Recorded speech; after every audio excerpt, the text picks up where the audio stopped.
let's jump right into the extraordinary life of the Oracle of Omaha, Warren Buffett. In this explainer, we aren't just looking at a financial titan, though.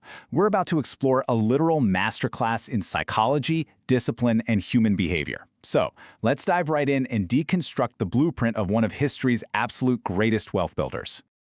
To really wrap our heads around the massive scale of his success, we have to start with the bottom line. As of early 2026, Warren Buffett's estimated net worth was sitting at a staggering $148.9 billion. That officially makes him the ninth richest person on the planet. I mean, it's a number so large, it's almost hard for the human brain to process. But establishing this massive scale right out of the gate is super important for where we're going next. Because here's where we hit a really fascinating paradox. On one hand, you have this top-tier, global, totally incomprehensible wealth. And on the other, his famously modest, frugal Midwestern lifestyle. This is a guy who still lives in the exact same house in Omaha that he bought decades ago. This wild contrast, having the money to buy literally anything on earth but actively choosing not to, is exactly what makes his journey so incredibly fascinating to explore. So, it naturally begs the question, right? What is the secret behind the Oracle of Omaha's investing genius? How in the world does a person build a trillion-dollar empire without succumbing to the typical, flashy trappings of extreme wealth? Well, we are taking a fast-paced deep dive into the mindset, the actual mechanics, and the relentless discipline required to pull off this level of success. Section 1. The Boy Who Loved Numbers. You know, long before he was a billionaire, Buffett was absolutely captivated by a library book he stumbled upon at age 7. It was called 1,000 Ways to Make $1,000. And he wasn't just interested in the money itself. He was obsessed with the math behind how it grew. His early entrepreneurial drive was just relentless. Think about this. At age 11, he bought his very first stock, 3 shares of City Service Preferred. By 13, he's running a Paperboy business and selling horse racing tip sheets. And by 15, he and a buddy bought a used pinball machine for $25, stuck it in a local barber shop, and quickly scaled that up into a multi-location operation. He was literally always hunting for a return on investment. To give you a real sense of his intense obsession with financial mechanics, check this out.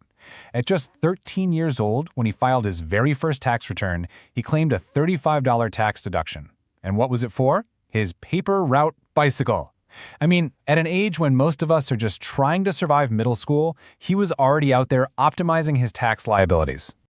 The really crucial takeaway here is how all of these relentless early hustles compounded.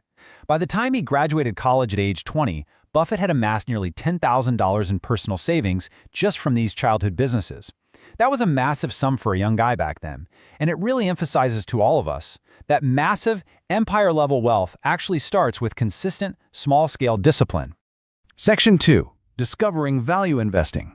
Now, Buffett's education took a pretty serendipitous turn when a rejection from Harvard Business School led him to enroll at Columbia University. Why? Because he found out a legendary economist named Benjamin Graham taught there. And under Graham, Buffett learned the core concept that would define his entire career: intrinsic value. Simply put, this is the actual calculated worth of a business based on its future cash flows, totally regardless of its current stock market price. Buffett learned that investing isn't about gambling on little tickers moving up and down on a screen.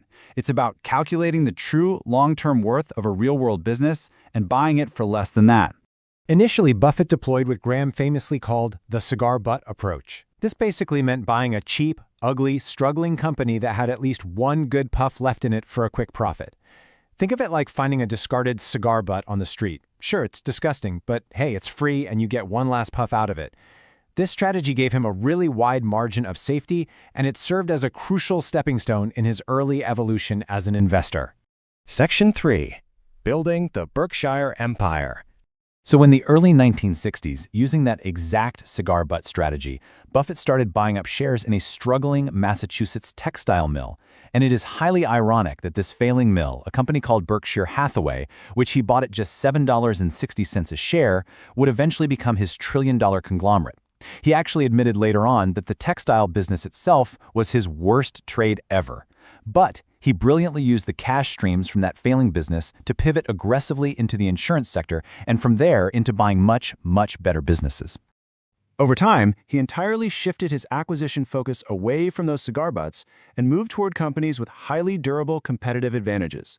In insurance, he picked up Geico. In consumer goods, he went after beloved brands with massive pricing power, like Dairy Queen and Duracell. And in transportation, he made huge infrastructure plays like the Burlington Northern Santa Fe Railroad. He was always looking for strong brand loyalty and rock-solid, consistent earnings.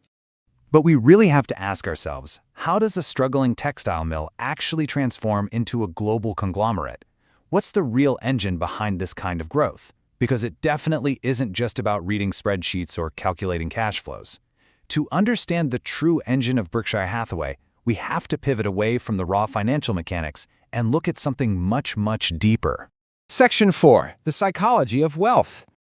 This is honestly perhaps the most important takeaway of our whole explainer. Buffett's true superpower was never some secret mathematical formula that nobody else had. It was his absolutely unparalleled emotional discipline.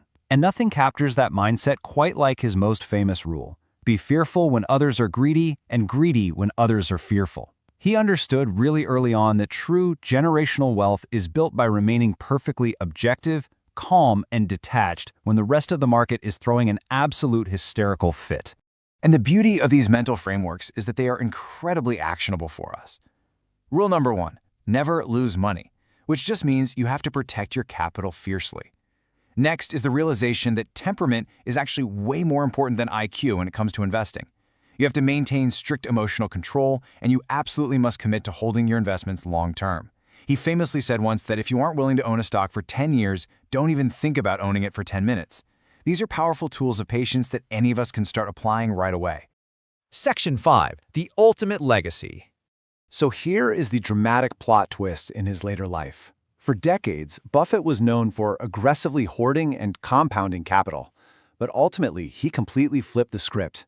He pledged to give away 99% of his massive fortune to charity, leaving just 1% for personal and family use. I mean, it completely shifts how we view the entire purpose behind his lifelong, relentless accumulation of wealth, doesn't it?